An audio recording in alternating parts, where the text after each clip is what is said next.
Welcome back, everyone, to Carlson Tower Gallery. So today we're here to celebrate the work of Bree Parker, who most of you know.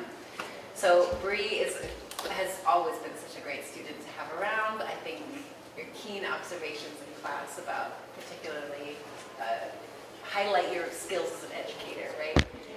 Paying attention, closely observing things, and that's evident in the work that we see here. So sort of a stacking of time of a stream of consciousness connection of many different stimuli that are being experienced in the world. And it was a blast to install. It was a lot of fun. So I think that kind of way that you are as a person, it's always exciting to see that being tightly married to how you are in the classroom, to how you are in your art practice, and I just really love it when that happens. So let's celebrate Bree Parker with a round of applause. We'll hear from you. Questions? Okay. Okay, so when I originally started putting this show together, it was a whole other idea. But I eventually realized that most of the stuff I make it comes from things that either I see visually or that I hear or like an emotional feeling, and then I like recreate it on a canvas or a piece of paper or on wood. A lot of them are like visual alterations, so it's the way that my brain like takes that image that I have and like alters it over like a span of time while I'm working on it, and a whole bunch of other like images pool together to create the one piece. There's other ones like over there that are more like, that was like a sound I was hearing and it felt green and it was like, I felt like it was going away from me. A lot of them come from like my drive to and from North Park, because I'm from the southwest side. I'm about as far southwest as you can get. I'm like a block away from not being in Chicago. And then I come all the way northeast.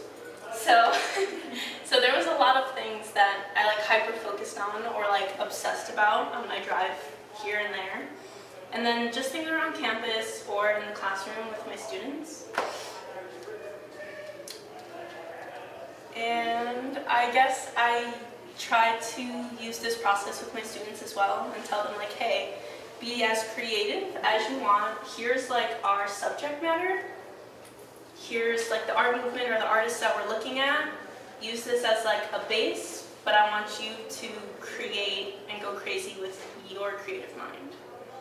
And that's kind of why I put this over here for all my guests to come around and make a collage. So if you feel inept to make a collage, I'd love for you guys to make one and then leave it up on the picture rail to be like a collaborator in my art show. That's all I have.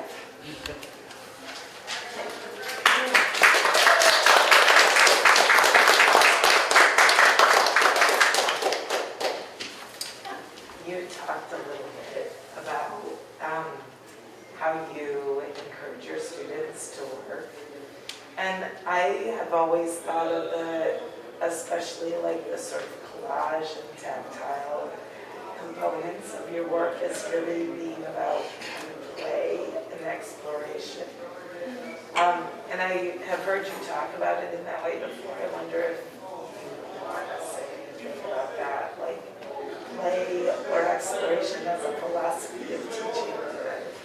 Yeah, well, like in art education, there's something called like studio habits of thought or like processes, and within it there's expression, and like within expression it's all about what makes you feel like you can be an artist without saying like, oh, like I'm not good at art.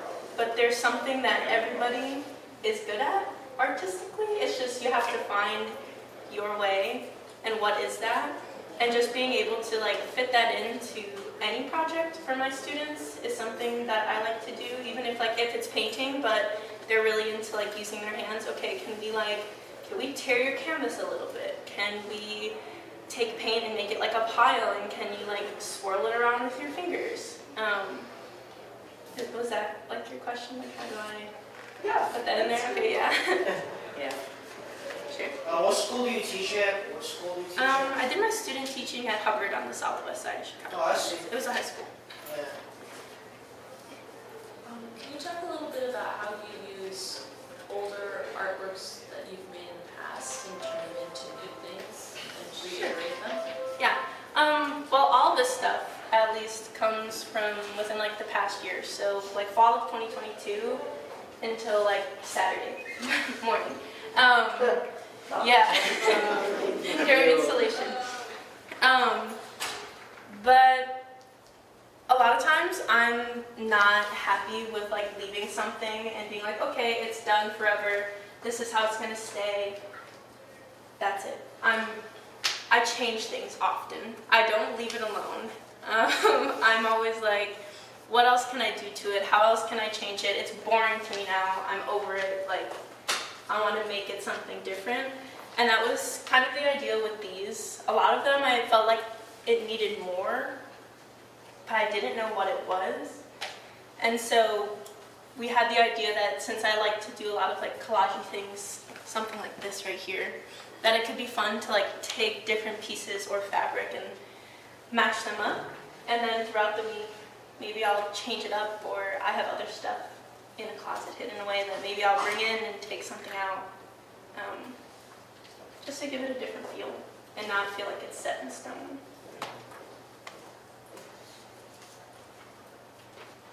Thanks. That's good.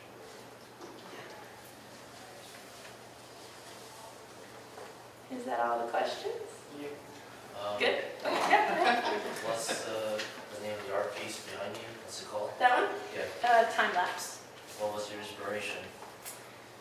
Well, I did a project. This small one was an example that I did for my students. We were working on neo-expressionism. And a lot of the times it has like a figure or a subject in whatever art form it is, usually like a painting. But when I was making it, I was thinking a lot about like the time that I spent in making examples and lesson plans and PowerPoints for my students. So if you look really close, there's like clocks all in here. There's like somewhere in here, I can't find it right now, but I did like a digital clock with like 00, 0.00. And then also, this one was made after that, but this one was made before this one, so it's just like, it's like a time lapse. Like there's 3 different pieces that are made at different times, but also that centerpiece was made with like time being like obsessive in my brain and being like, okay, I have to stay on the schedule. I have to make sure in 15 minutes my kids move on to the next thing. I have to make sure in 5 minutes they're cleaning up. 1 minute before the bell, everybody has to make sure that they've uploaded on Google Classroom. Yeah, you understand. But yeah, that's why that one is titled.